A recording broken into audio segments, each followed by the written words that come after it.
बसंत का किसले, कोयल की कूक और सुरों का श्रृंगार। विविध भारती पर छा रही है संगीत और बातचीत की बहार।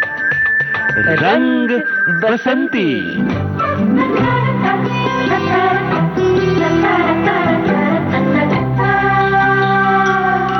नमस्कार श्रोताओं, आज के रंग बसंती कार्यक्रम में हम आपके लिए लेकर आए हैं गीतकार, निर्देशक और कंटेंट क्रिएटर प्रज्ञा पड़सुले से मंदाकिनी जोशी की बातचीत। विविध भारती के सभी सुनने वालों को मंदाकिनी जोशी का प्यार भरा नमस्कार। दोस्तों, आज हमने स्टूडियो में एक ऐसी शख्सियत को आमंत्रित किया है जो मल्टी डायमेंशनल पर्सनालिटी हैं, यानी बहुत सारे काम एक साथ वो कर रही हैं। वो हैं प्रज्ञा पड़सुले जी।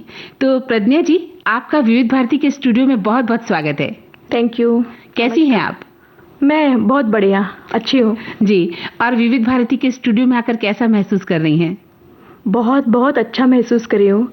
जैसे कि मेरी बचपन की या कॉलेज की सब यादें अभी आ रही है बाहर, क्योंकि उस वक्त रेडियो बहुत सुना करती थी मैं जी।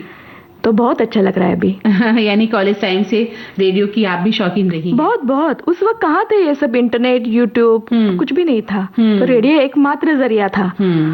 सुबह शाम रात तक रेडियो ही रेडियो। जी। और आज आप उसी रेडियो में आकर जो है हमें इंटरव्यू भी दे रही हैं, तो अच्छा महसूस कर रही होंगी।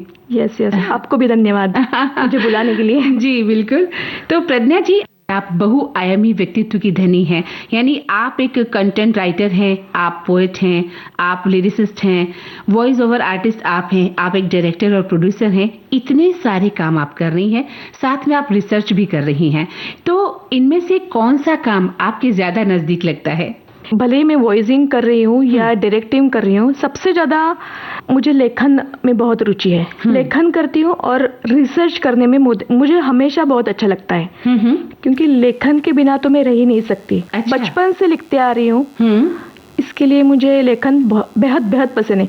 लेखन ये ओरिजिनल क्रिएटिविटी है। अगर आप लेखन करते हो तो ही कुछ आगे बढ़ता है, नहीं तो कुछ भी डायरेक्ट भी नहीं कर पाओगे, प्रोड्यूस भी नहीं कर पाओगे। जो आप पहले तो आपका लिखना जरूरी है ना। तो लेखन मुझे हमेशा अच्छा लगता है। तो आप लगातार लिखती रहती हैं? लगातार कुछ ना कुछ लेखन करती रहती हूँ। भले ही मेरे क्लाइंट के लिए हो, भले ही मेरे लिए हो, खुद का हो, हमेशा लिखती ही रहती हूँ। तो प्रज्ञा जी, इसीलिए हमने आपसे कहा कि आप एक कंटेंट राइटर हैं। क्या काम होता है कंटेंट राइटर का? राइटिंग तो राइटिंग होता है, लेकिन नॉर्मल राइटिंग और कंटेंट राइटिंग में फ़र्क केवल ये है कि नॉर्मल जो राइटिंग रहता है वो हमेशा हम खुद के लिए लिखते हैं। हमें कुछ रिसर्च करना है, हमें कुछ सूझ रहा है, वो हम लिखते हैं। लेकिन जब वो कंटेंट राइटिंग हम करते हैं तो हमारे क्लाइंट के लिए करते हैं। वो प्रोडक्ट बन जाता है, वो कमर्शियलाइज्ड हो जाता है, जिसके चार्जेस हमें मिलते हैं। हम जो खुद करते हैं उसको तो चार्जेस हमें मिलते नहीं है जी। हमारे सेटिस्फेक्शन के लिए हम लिखते हैं। बाद में उसका कुछ अच्छा हो जाता है, मूवी, स्क्रिप्टिंग, शॉर्ट फिल्म, वो अलग बात है। लेकिन कंटेंट राइटिंग कॉर्पोरेट लेवल में ज्यादा किया जाता है, क्योंकि कंटेंट के बिना कुछ भी प्रोडक्ट है, उसकी एडवर्टाइज बनानी हो, उसकी जिंगल बनानी हो, वो एक आध प्रोडक्ट के तुम्हें फीचर्स लिखने हो, वो सब कंटेंट राइटिंग में आ जाता है। और विदाउट कंटेंट राइटिंग आप आगे ही नहीं बढ़ सकते हो। अच्छा। इतना उसका इम्पोर्टेंट है। अच्छा। हाँ।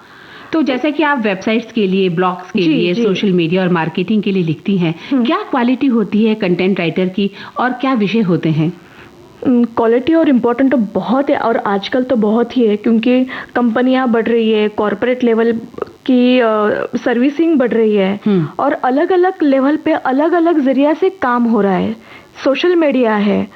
तो कंटेंट राइटिंग तो बहुत अभी डिमांड है कंटेंट राइटिंग को। मैं जो लिखती हूँ वो टेक्निकल पे लिखती हूँ, कुछ माइथोलॉजी रहता है, हिस्ट्री रहती है, हमारे ट्रेडिशनल कल्चर या फिर पेरेंटिंग, नेचर, ये सब विषय में लिख चुकी हूँ, तो वो मैं हमेशा करती रहती हूँ। यानी काफी वैसे मेहनत का काम है और काफी रिसर्च भी चाहिए होती है। हाँ, बुद्धि के मेहनत का काम है। लेकिन वो बिल्कुल भी ऐसा एहसास नहीं होता कि हम मेहनत कर रहे हैं, क्योंकि बहुत नजदीक का सब्जेक्ट है। लेखन ही अच्छा लगता है, तो बिल्कुल अच्छा लगता है। बोला अलग अलग टॉपिक पे लिखना है, ये भी एक चैलेंज होता है ना। लिखने के पहले उस पे रिसर्च करना तो जरूरी है ही। आप कितने भी मास्टर हो, लेकिन जब हम किसी को वो प्रोडक्ट बेच रहे हो या बेच भी नहीं अगर रहे हो, किसी के सामने प्रेजेंट कर रहे हैं, तो वो अच्छा है और बराबर ही होना चाहिए। ये मेरा हमेशा का मानना है। मतलब अट्रैक्टिव होना चाहिए, आपकी भाषा, आपका तरीका, किस तरह से बात को कहा जाएगा, क्या कहे, कैसे प्रोडक्ट को बेचना है, उसके लिए किस तरह से हमारी जो आम जनता की मानसिक स्थिति आपको बदलनी होती है। हाँ। तो प्रज्ञा जी, आप कविताएं भी लिखती हैं, आपकी किताब भी निकली है कविताओं की। मराठी में ही लिखती हैं, हिंदी में भी लिखती हैं? मैं खुद मराठी हूँ, तो ज्यादातर मेरी पोएम्स और गजल्स है वो सब मराठी में है, लेकिन हिंदी में भी कुछ शेर से। जो आपकी किताब आई है वो किस पे है, हिंदी में या मराठी में? मराठी में है। साहुल कुणा करके है, वो मराठी में है। और मराठी में ज्यादा लिखती हूँ, लेकिन बहुत सारे मेरे ब्लॉग्स है या मेरे वेबसाइट पे जो कंटेंट है वो बहुत सारे हिंदी में भी है। शेर शायरी लिखती हूँ, वो हिंदी में भी लिखती हूँ। वैसे तो कला के लिए, लिखने के लिए कुछ लैंग्वेज बैरियर होता तो नहीं है, लेकिन क्योंकि मैं मराठी हूँ इसलिए मैं ज्यादा मराठी में लिखती हूँ। जी बिल्कुल। तो कोई शेर सुनाना चाहती हैं, गजल सुनाना चाहती हैं तो बताइए। जी हाँ, मैं हिंदी में आपको सुनाऊंगी क्योंकि अभी हम वही चैनल पे है हमारा। जी ओके, मैं हिंदी में एक आपको शेर सुनाती हूँ। जिंदगी के दुखों पर दुकान न खोला करो। वाह। जिंदगी के दुखों पर दुकान न खोला करो, यहाँ हर सैलाब पर दवा मिलती है। यहाँ हर सैलाब पर दवा मिलती है, हर सैलाब जाने के बाद।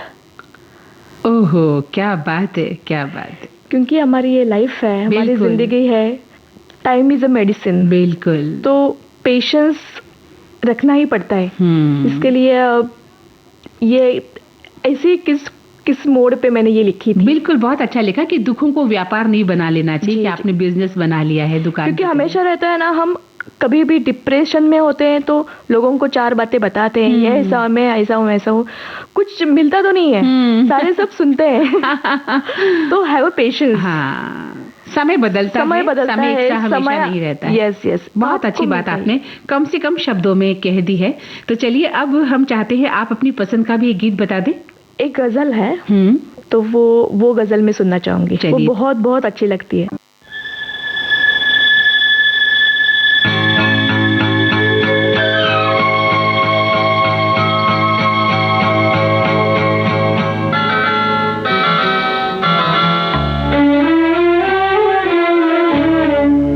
झुकी झुकी सी नजर बेकरार है कि नहीं, झुकी झुकी सी नजर बेकरार है कि नहीं, दबा दबा सा सही दिल में प्यार है कि नहीं, झुकी झुकी सी नजर।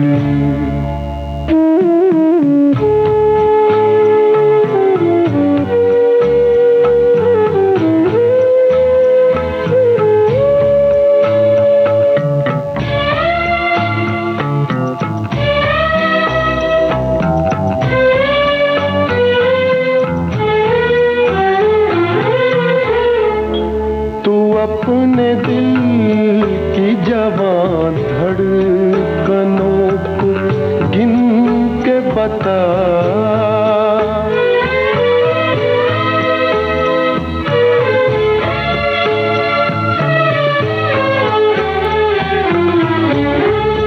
तू अपने दिल की जवां धड़कनों को गिन के बता, मेरी तरह तेरा दिल बेकरार है कि नहीं, दबा दबा सा सही दिल में प्यार है कि नहीं, झुकी झुकी सी नजर।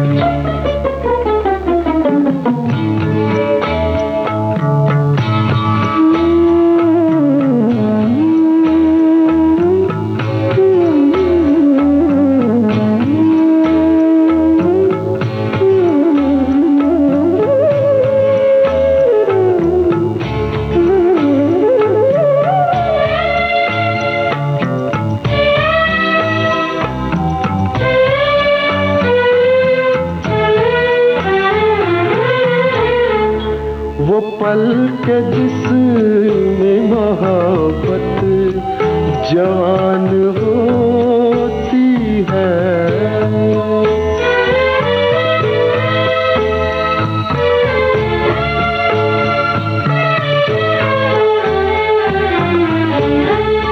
वो पल के जिसमें मोहब्बत जवान होती है, उसे एक पल का तुझे इंतजार है कि नहीं, दबा दबा सा सही दिल में प्यार है कि नहीं, झुकी झुकी सी नजर।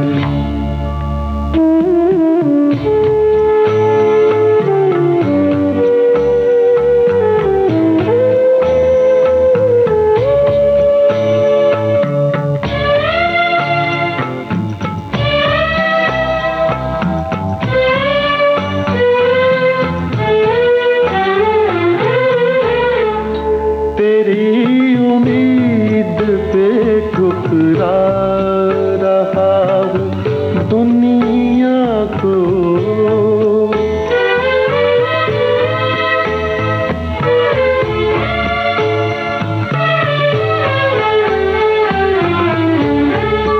तेरी उम्मीद पे ठुकरा रहा हूँ दुनिया को, तुझे भी अपने पे ये एतबार है कि नहीं, दबा दबा सा सही दिल में प्यार है कि नहीं, झुकी झुकी सी नजर।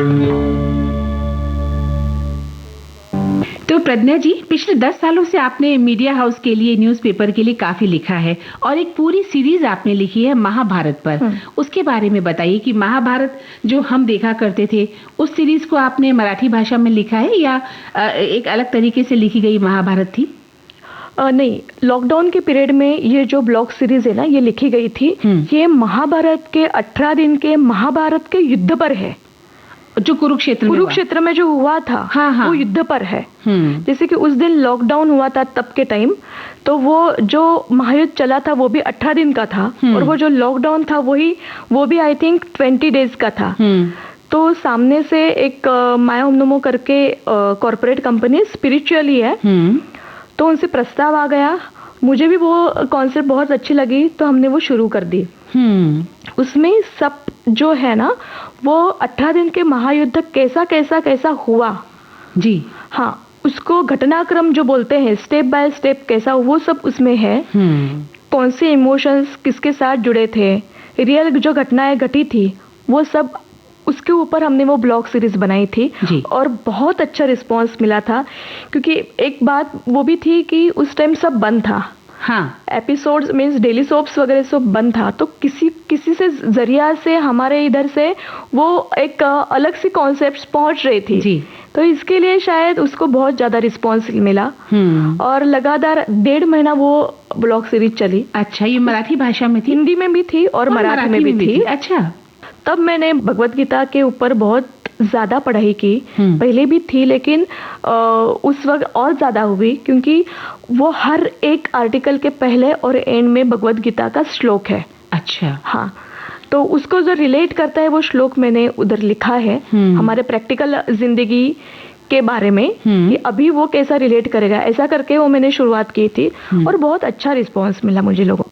भगवत गीता को 700वां श्लोक है ना, हाँ, यत्र योगेश्वरो कृष्णो, हाँ, उससे वो गाना शुरू होता है।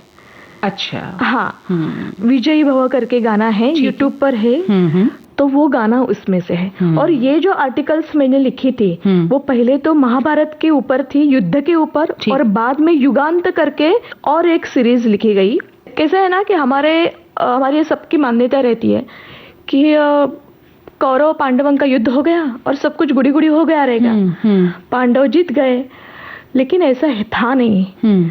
वो जो युद्ध था 18 दिन का, उसके बाद में रियल जो महायुद्ध है, सामाजिक जो युद्ध है ना, वो शुरू हो गया। क्योंकि लगभग इस महायुद्ध में पूरा का पूरा भारत इन्वॉल्व था। भारत मीन्स आज हम देख रहे हैं वो नहीं, क्योंकि उस वक्त भारत और भी बड़ा था, बिल्कुल इसके सीमित नहीं था।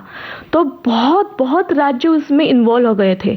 तो जिंदा ही कौन बचा था? जो युद्ध है, युवा पीढ़ी, वो सब बर्बाद हो चुकी थी। तो सही मायने में तब वो युद्ध शुरू हो गया था युधिष्ठिर के लिए। जी। पांडवों को जो फेस करना पड़ा, कर्ण का भी लड़का था उस वक्त, तो वो किस तरह उसने फेस किया और किस तरह राज्य पे बैठे। राज्य पे वो बैठे ही नहीं थे, शायद 10 साल ऐसे ही ये सब स्ट्रगल चालू था पांडवों का। उसके बाद जाकर उनका अभिषेक किया गया है युधिष्ठिर का। ये सारा वर्णन उसमें था। हाँ, वो सारा वर्णन हमने उसमें डाला है। बहुत सुंदर। ये डाला है। उसके बाद में द्वारिका, उसका अंत कैसा हुआ, कृष्ण और राधा की आखिरी भेंट हुई क्या, और अगर होती है तो किस तरीके से हुई, और जाकर कलियुग, सही मायने में कलियुग कब शुरू हो गया, वो सारे डिटेल्स वो सीरीज में आते हैं। क्या बात है, बहुत सुंदर सीरीज रही होगी। और इतनी माइन्यूटली जानकारी आपने उसमें डाली जो जनरली आम लोगों को नहीं है। हमने जिस महाभारत को देखा, पढ़ा, सुना, जाना, उसके बाद की जो आप बातें बता रही हैं, एक बहुत गहरी बातें हैं ये, तो बहुत अच्छा लगा और इस सीरीज हमें भी देखनी चाहिए। तो अब इस बीच एक गीत सुन लिया जाए। हाँ, जरूर जरूर, बताइए। मुझे चांदनी फिल्म का गाना है विनोद खन्ना के ऊपर, लगी आज सावन की फिर ये जड़ी है। चलिए, सुनना चाहूंगी। खूबसूरत गीत सुनना चाहती हैं, आइए सुनते हैं।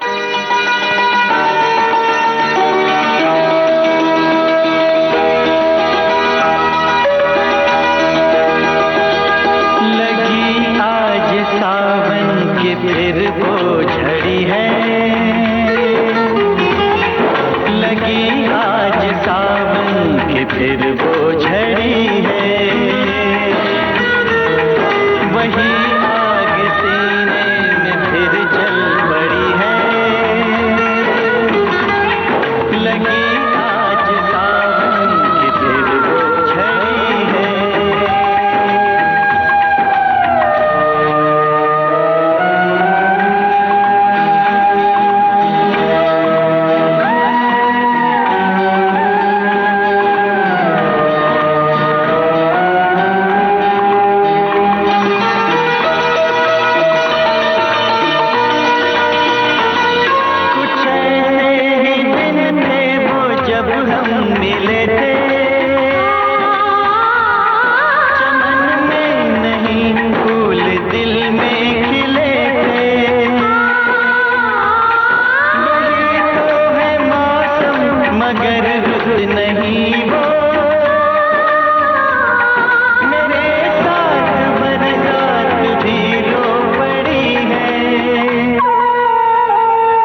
एक गीतकार के रूप में भी काम कर रही हैं। आपने कई गीत लिखे हैं, म्यूजिक एल्बम्स डायरेक्ट किए हैं, तो क्या हिंदी और मराठी दोनों भाषाओं में ये गीत आपने लिखे हैं और दर्शकों का कैसा रेस्पॉन्स आपको मिलता है? दर्शकों का बहुत अच्छा रिस्पॉन्स है। हिंदी में भी कुछ गीत लिखे हैं मैंने और ज़्यादातर मराठी में लिखे हैं, जिसका 2024 में मीरा हीर नाम का एल्बम है, पलाश प्रोडक्शंस के यूट्यूब चैनल पर आपको मिलेगा। तो उसमें 6-7 गाने हैं मीरा हीर नाम का। मीरा हीर T1 से लेकर T6 तक है और 2-3 हिंदी में भी लिरिक्स लिखे हैं हमने। तो ये लिरिक्स जो आपने लिखे हैं, इनको एल्बम में कन्वर्ट किया है आपने? जो 6-7 गाने जो मराठी में लिखे हैं ना, वो एल्बम में कन्वर्ट किए हैं। जैसे कि मीरा हीर ये एल्बम का ही नाम है। दूसरे है जो हिंदी में है वो सेपरेट सॉन्ग्स है। जी। एक हिंदी और मराठी मिक्स सॉन्ग भी है, रोमांटिक सॉन्ग है, हिंदी और मराठी भी है। वो सारे ऑडियो चैनल्स पे भी है, सब गाने ऑडियो चैनल्स पे भी है। जी जी। तो प्रज्ञा जी, आप एक लेखक हैं, आप एक डायरेक्टर हैं, प्रोड्यूसर भी हैं, गीत भी लिख रही हैं, इसके अलावा आप रिसर्च वर्क बहुत ज़्यादा कर रही हैं और अभी भी आप कह रही हैं कि मेरी रिसर्च जो है चल रही है। तो एक बहुत ही महत्वपूर्ण सब्जेक्ट है जिस पर आपने काम किया है, मंदिर और लेणी संस्कृति पर। तो क्या है ये विषय, किस तरह का शोध आपने किया है, क्या है मंदिर और लेणी संस्कृति? आजकल के मंदिर देखते हैं और बहुत सारी बातें होती है ना, हमें पता नहीं होती है कि एक चीज हम भगवान की पूजा कर रहे हैं तो क्यों कर रहे हैं, भगवान का ये चढ़ावा चढ़ा रहे हैं तो क्यों चढ़ा रहे हैं, इसके पीछे कुछ ना कुछ तो वजह रही होगी, कभी ना कभी तो किधर से तो शुरुआत हुई रही होगी, ये हमें कुछ पता नहीं रहता है। ये चीज ऐसी अगर हो रही है तो क्यों हो रही है, इसके पीछे कुछ ना कुछ तो वैलिड रीजन रहेगा। तो बहुत सारे क्वेश्चन पढ़ते ही थे, तो इससे मेरी ये रिसर्च शुरू हो गई। और मंदिर संस्कृति क्या है, एक्चुअली मंदिर संस्कृति ही हमारी हिंदू संस्कृति का बहुत बड़ी धरोहर है, ऐसा हम बोल सकते हैं। लेकिन मेरी खोज ये थी कि मूर्ति पूजा से लेकर मेरी एक्चुअली एक खोज शुरू हो गई कि मूर्ति पूजा कब से शुरू हो गई। अभी हम जिस सदी में हैं, इससे बराबर 3000 साल पहले जाइए।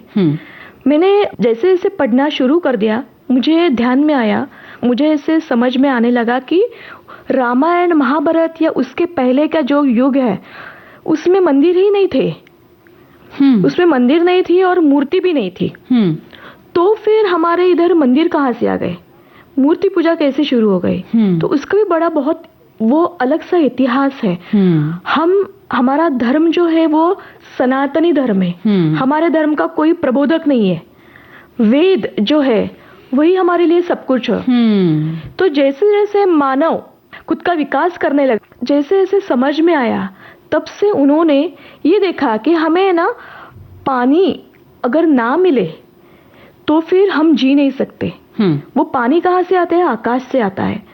अगर हमें तेज नहीं मिलता सूर्य का, तो सृष्टि में हाहाकार मच जाएगा, पर्जन्य ही नहीं होगा, कुछ भी नहीं होगा ना।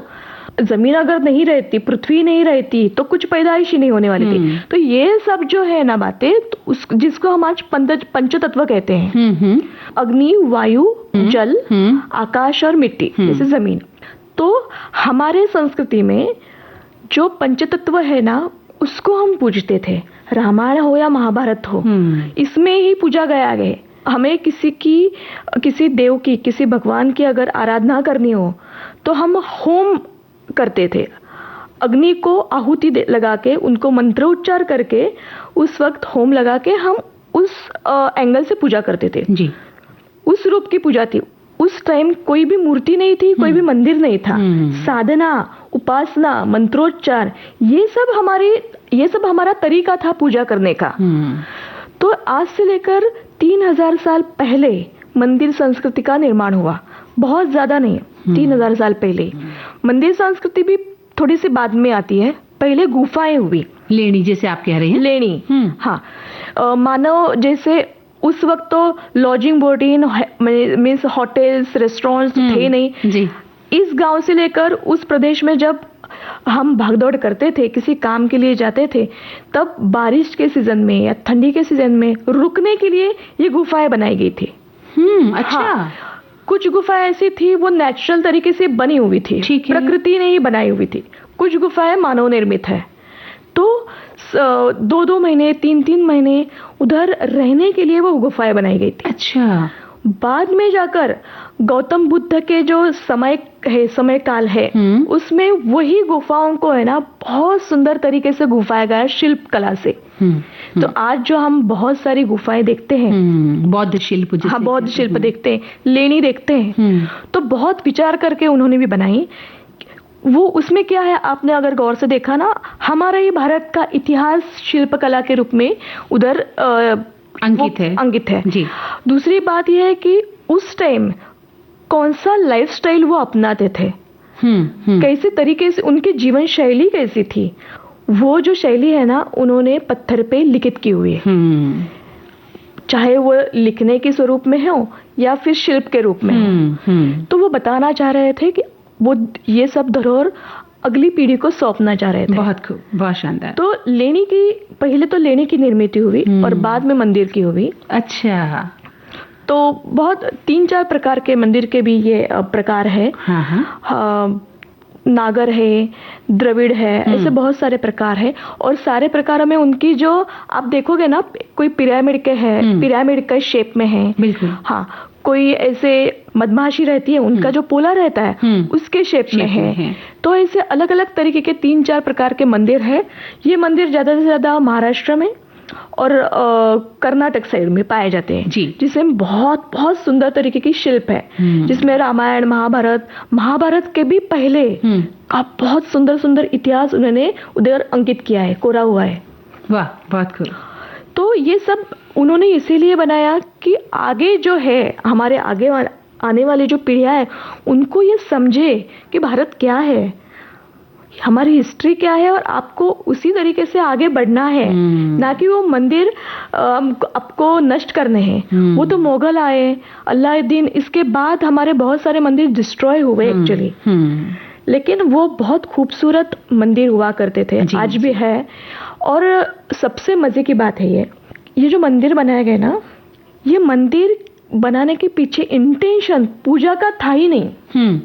कोई मूर्ति स्थापित की और उसमें धर्मकांड और कर्मकांड चलो अब हम करते हैं, इसके लिए हमारे मंदिर नहीं बनाए गए थे। हमारे मंदिर जो बनाए गए ना, वो उसका पीछे का इंटेंशन था ज्ञान ग्रहण करना, उपासना करना, साधना करना, और ज्यादा से ज्यादा मैंने जैसा अभी बोला कि यात्री जो है वो ठहर सके उस वास्तु में, क्योंकि ये कितने खूबसूरत वास्तु है, आपको ही पता है जी। तो उसमें थोड़ी देर रुक सके, क्या बात, इसके लिए ये मंदिर बनाए गए थे। परिसंवाद हो सके, चर्चात्मक कार्यक्रम हो सके, और अच्छी तरह से संवाद करके है ना ज्ञान ग्रहण कर सके। क्या बात। तो बहुत ऐसे बड़े बड़े ऋषियों के शिष्य उधर पाठशाला खुला करते थे। इसके लिए हमारे मंदिरों की निर्मित हुई थी। ये इंटेंशन था। जी। तो प्रज्ञा जी, आपने इतनी गहराई से ये बात बताई है, मुझे तो लगता है कि इस विषय पर घंटों बातें की जा सकती हैं। हाँ। कि मंदिर और लेनी संस्कृति कहाँ से शुरू हुई। आपने देखा होगा कि बहुत सारे मंदिरों की जो भौगोलिक रचना है वो नदी, पहाड़, पानी, है ना, सागर, इस तरह के माहौल में ही, उन वादियों के बीच में ही वो पाए जाते हैं। क्या इसके पीछे भी कोई लॉजिक रहा होगा? हमारे धर्म ग्रंथों में लिखा है क्लियर। हम मंदिर में क्यों जाते हैं? शांति, पीस, ठीक है, पीसफुल वातावरण हमें चाहिए रहता है। तो वह कहाँ मिलेगा? हमारे गांव में या सिटी में तो मिलने वाला नहीं। सिटी तो अभी हुई जी। तब भी जिसने लिखा कितने केयरफुली और कितने रिस्पॉन्सिबल होके लिखा होगा कि तब पे टाइम प्रकृति कितनी खूबसूरत थी। तो भी उन्होंने ये लिखा था कि गांव से परे जिधर बहुत ही सुंदर नीतल पानी हो, उसके नजदीक भगवान का वास रहता है, भगवान का दर्शन होता है, या वो भगवान हमें पाए जाते हैं। इसका मतलब हमारा मन, हमारा हृदय, हमारा जो बुद्धि है, वो जो है ना, उसको शांतता मिलती है। वो जो शांतता मिलती है ना, वो शांति से हम हमारा काम कर सकते हैं। जो भी काम है, आप उपासना करते तो उपासना, नहीं तो आप पढ़ाई कर रहे हैं, अगर पढ़ाई करें, नहीं तो जीवन प्राप्ति के लिए, या हम मेडिटेशन बोलते हैं जिसके, मेडिटेशन करें, उसी शांतपूर्ण वातावरण में आपको मिलती है। पानी के नजदीक, गांव के बहुत बाहर शांतता रहती है, वो जो एकांत रहता है। तो एकांत में, अदरवाइज आपने भी देखा होगा बहुत सारे देवी के मंदिर बहुत ऊपर रहते हैं। बिल्कुल, बहुत ऊंचाई पे रहते हैं। तो क्यों रहते हैं वो, क्यों हमारे बस्ती में नहीं रहते? इसके पीछे का कारण ही यहाँ पे है कि आपको अगर ये सब पाना है, स्ट्रगल तो आपको करना ही है, तो आप ऊपर जाओ। ऊपर जाने के बाद ही वो आपको शांति मिलेगी। क्या बात। वो शांति में ही भगवान बसे हैं। सबसे बड़ा जो साइंटिफिक जो कॉज है वो ये है कि हमारा अंतर्मन शांत होना चाहिए, वहाँ ईश्वर का वास होगा। हाँ, हमारे ईश्वर का वास होता है, और जो नश्वर है वो ईश्वर है। जी।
तो जब हम लेडी की बात कर रहे हैं तो इन लेडियों का उपयोग इतिहास में किस तरह से किया गया है?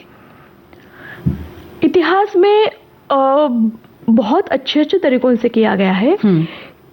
हर एक समय में ये लेनी का अलग अलग इतिहास है। मीन्स बौद्ध काल में लेनियों के ऊपर बहुत अच्छी तरह से काम हुआ, लेकिन एक समय था ना, वो भी गुजर गया। जो अधूरा काम रह गया, उसके बाद में जो राजवटी आ गई, राजा महाराजा आ गए, तो उन्होंने काम वो पूरा किया। तो उसका कार्य अगर देखा जाए ना, तो यही कार्य है कि व्यापार करने के लिए ना, इधर से उधर जो हम जाते थे ना, तब हम बोलते हैं ना स्टोरेज, तो वो गुफा में स्टोरेज रखा करते थे।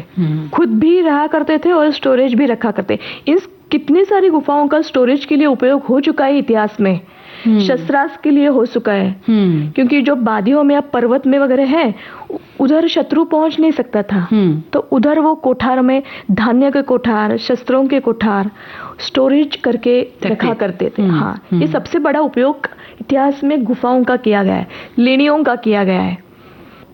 उसका बहुत ज्यादा काम है इतिहास में, कार्य है। हम गुफा को किस अर्थ में मानते हैं आज के संदर्भ में? क्योंकि हमारा महाराष्ट्र और भारत भी अलग अलग पर्वतों से घिरा ही हुआ है।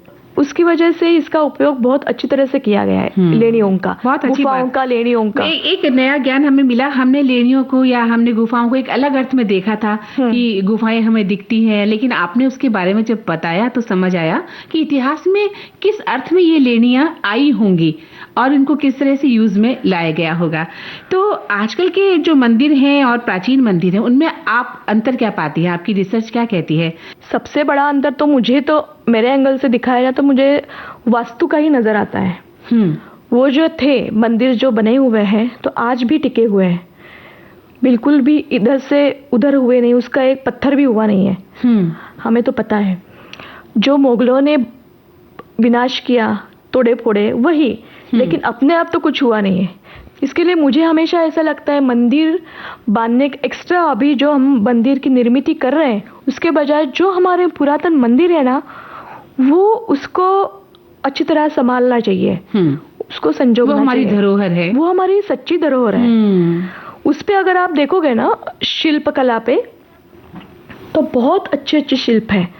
मंदिर के अंदर भी बहुत टेक्निकल और वैलिड है। सूर्य सुंदरी है, नागकन्या है, उसके बाद अलग अलग देशों की बहुत सारे रानियां हैं। उस समय इतने हम ओपन माइंडेड थे ना, इतने हम ओपन माइंडेड थे। उस वक्त का इतिहास देखें, वो सोचने लगेगा तो ऐसा लगता है कि आज हम बहुत कंजर्वेटिव लाइफ जी रहे हैं। जी, अच्छा, बहुत सोच हमारी है ना कंजर्वेटिव, संकीर्ण हो गई है। उस वक्त बहुत ओपन थे, स्त्रियों के लिए भी और पुरुषों के लिए भी, सभी के लिए। जात पात तो थी ही नहीं, क्योंकि उसका एक अलग ही अंग है और उसको बहुत अलग अंग से लिया गया है वो। तो वो तो अलग ही बात है, लेकिन बाकी की भी ऐसी, वो स्त्री है, ये पुरुष है, ये छोटा है, ये छोटी है, ऐसा कुछ भी नहीं थी। सबको उतनी आजादी थी। तो वो जो प्रूफ्स है ना, वो आपको शिल्पकला पे मिलेंगे कि ये लड़की ये कर रही है, ये फैमिली है, और उधर ये ऐसा चल रहा है और किसी को कुछ नहीं पड़ा है, वो अपने धुन में मस्त है। तो ये सब है ना, जो दिखावा है ना, जो दृश्य है, तो आपको शिल्पकला के रूप में देखने मिलेंगे। इसके लिए हमें जरूर एक बार है ना वो देखना चाहिए। कैलाश लेनी औरंगाबाद की, और बहुत सारे, खिद्रापुर का, कोल्हापुर का मंदिर, अमरनाथ का शिव मंदिर, बहुत सारे हैं जिन्हें हमें देखना चाहिए और देखना जरूर। वहाँ पर जिस तरह से नक्काशी की गई है, उनसे हमें प्राचीन इतिहास पता चलते हैं। हाँ, बहुत अच्छी बात आपने बताई। प्राचीन इतिहास पता चलता है और हमारी जीवन शैली तब के वक्त क्या थी, वो पता, हम क्या थे, वो पता चलता है। और इंसानियत क्या थी उस जमाने में। आपने इंसानियत तो थी, लोग थे, ओपन माइंडेड लोग थे। आज हम उल्टे की संकीर्ण हो गए हैं। तो प्रज्ञा जी, बातचीत तो हमारी चलती रहेगी, पहले गीत सुन लिया जाए। हाँ जरूर, बताइए कौन सा गीत सुनना चाहेंगी? मैं ए जाते हुए लम्हे, जो बॉर्डर का गाना है जी, वो मैं सुनना चाहूंगी। चलिए सुनते हैं आपकी पसंद का ये गीत।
चलता हूँ, जरा उनसे मिलता हूँ। जो एक बात दिल में है उनसे कहूँ तो चलूं तो चलूं, तो चलूं तो चलूं, तो चलूं तो चलूं, तो चलूं, तो चलूं तो चलूं, तो चलूं। ऐ जाते हुए लम्हों जरा ठहरो, जरा ठहरो।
उनके हैं जलवे, मैं चलने से पहले सांसों में, आँखों में, ख्वाबों में, यादों में, और इस दिल में उनको छुपा के रखूं तो चलूं तो चलूं,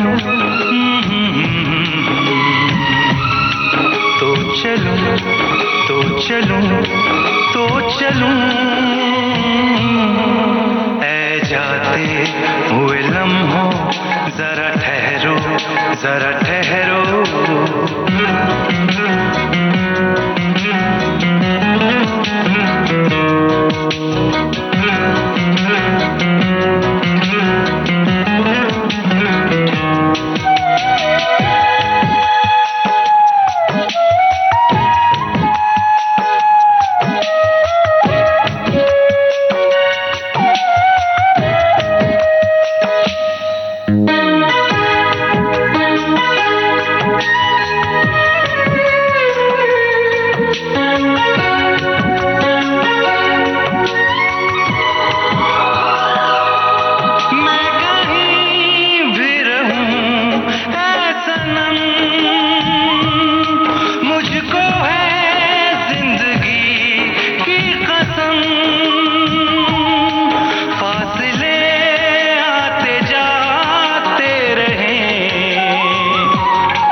जिन्हें चाहूं, जिन्हें पूजूं, उन्हें देखूं, उन्हें छू लूं, जरा बातें तो कर लूं, जरा बाहों में भर लूं।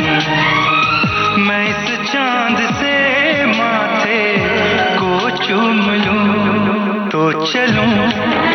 चलूं,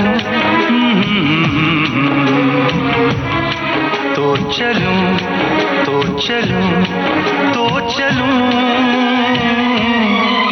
ऐ जाते हुए लम्हों जरा ठहरो, जरा ठहरो, मैं भी तो चलता हूँ, जरा उनसे मिलता हूँ। जो एक बात दिल में है उनसे कहूँ, तो चलूं, तो चलूं, तो चलूं, तो चलूं, तो चलूं।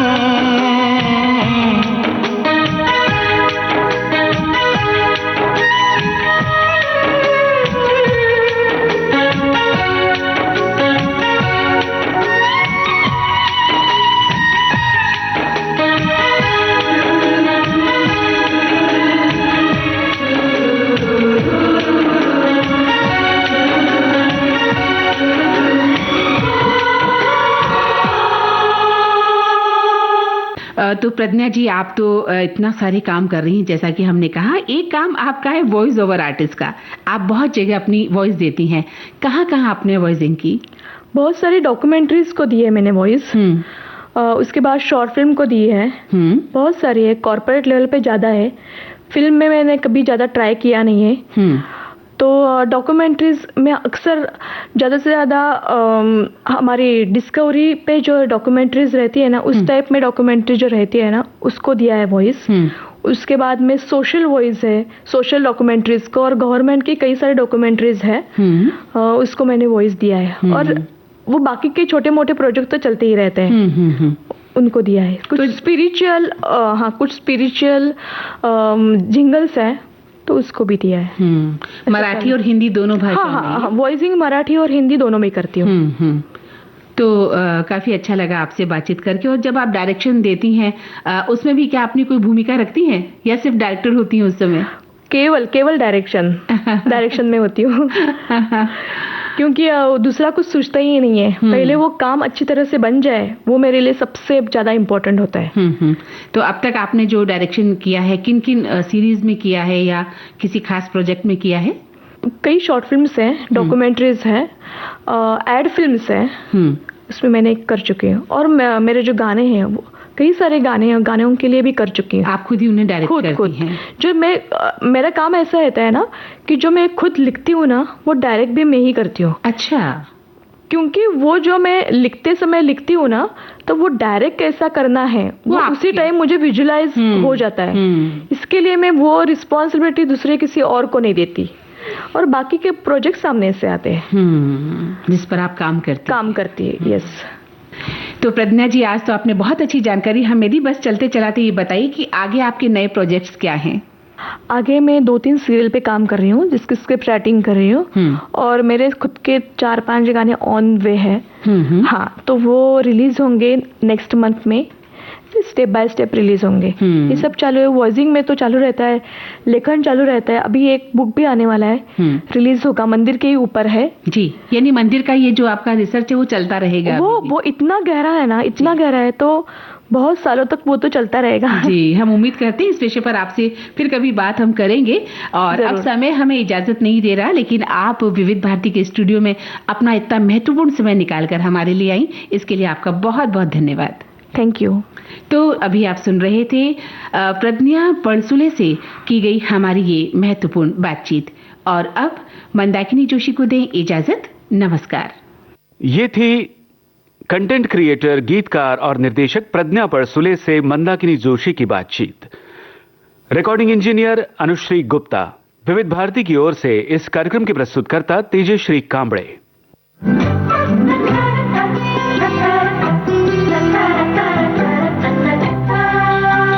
रंग बसंती।